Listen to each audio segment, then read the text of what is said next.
నమస్తే welcome to Disha TV తెలంగాణలో ఎప్పుడెప్పుడా అని ఎదురు చూసే పంచాయతీ ఎన్నికలకి తెరపడినట్లయింది. కాగా ఓవైపు సంక్రాంతి పండుగ, మరోవైపు స్థానిక ఎన్నికల సందడి తెలంగాణలో ప్రారంభం కానుంది. సర్పంచ్ ఎన్నికలకు అతి త్వరలో నోటిఫికేషన్ వెలువడే అవకాశం ఉంది. ఎన్నికల ప్రక్రియకు సంబంధించిన కసరత్తు ముమ్మరంగా సాగుతూనే ఉంది. వాస్తవానికి ఈ సంవత్సరం జనవరిలోనే పంచాయతీల పదవీకాలం పూర్తయింది. ఆ తర్వాత వెంటనే ఎన్నికలు జరిపించాల్సి ఉన్న బీసీ రిజర్వేషన్ల అంశం ఆటంకంగా మారింది. దాంతో ఈ సంవత్సరం పంచాయతీలకు సర్పంచులు లేకుండానే ఏడాది పూర్తయింది. అయితే తెలంగాణ ప్రభుత్వం తాజాగా సమగ్ర కుటుంబ సర్వే చేపట్టింది. దీని ఆధారంగా రిజర్వేషన్లు నిర్వహిస్తారు. స్థానిక సంస్థల ఎన్నికల నిర్వహణపై తెలంగాణ ప్రభుత్వం దృష్టి పెడుతూనే వస్తోంది.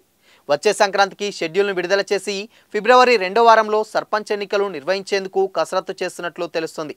మొత్తం 3 విడతల్లో సర్పంచ్ ఎన్నికలు నిర్వహిస్తామని రాష్ట్ర ఎన్నికల సంఘం ప్రకటించిన విషయం తెలిసిందే. పంచాయతీ ఎన్నికలు ముగిసిన తర్వాత జెడ్పీటీసీ, ఎంపీటీసీ ఎన్నికలను నిర్వహిస్తారు.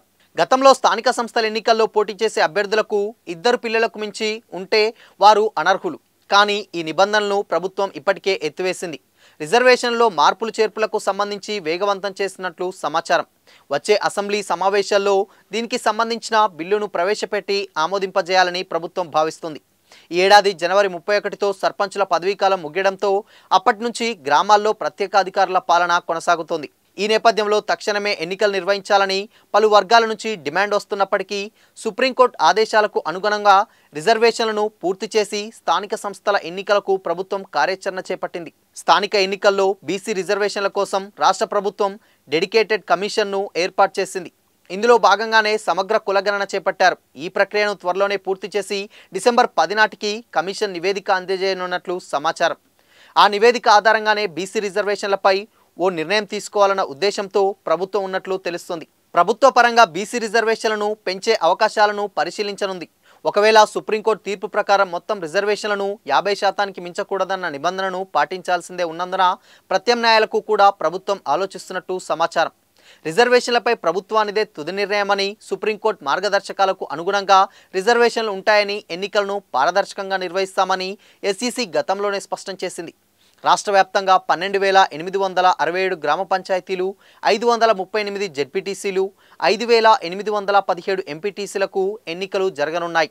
ఈ సంవత్సరం జూలై 2తో జెడ్పీటీసీ, ఎంపీటీసీల పదవీకాలం ముగిసింది. పంచాయతీల పరిధిలో సర్పంచ్ ఎన్నికల తర్వాతే ఎంపీటీసీ, జెడ్పీటీసీల ఎన్నికలు నిర్వహించాలని ప్రభుత్వం భావిస్తున్నట్లు సమాచారం. కొన్ని కొత్త మండలాల్లో 3 ఎంపీటీసీలతో ఎంపీపీ ఏర్పాటు చేయాల్సి వస్తుంది. నిబంధన ప్రకారం కనీసం 5 సభ్యులతో ఎంపీపీ ఉండేలా ఆయా మండలాల్లో ఎంపీటీసీ సంఖ్య పెంచాల్సి ఉంటుంది. దీనిపై అసెంబ్లీలో చర్చించి ఒక చట్టం తెచ్చే విధంగా ప్రభుత్వం కసరత్తు చేస్తుంది. పంచాయతీ ఎన్నికల నిర్వహణ కోసం అధికారుల నియామకానికి రాష్ట్ర ఎన్నికల సంఘం ఇప్పటికే మార్గదర్శకాలు విడుదల చేసింది. వీటికి అనుగుణంగా రిటర్నింగ్ అధికారులు, ప్రిసైడింగ్ పోలింగ్ అధికారులు, సిబ్బంది నియామకాలను చేపట్టాల్సి ఉంది. మొత్తంగా అటు సంక్రాంతి పండుగ, ఇటు పంచాయతీ ఎలక్షన్ల పండుగ రెండూ ఒకేసారి వస్తాయన్నమాట.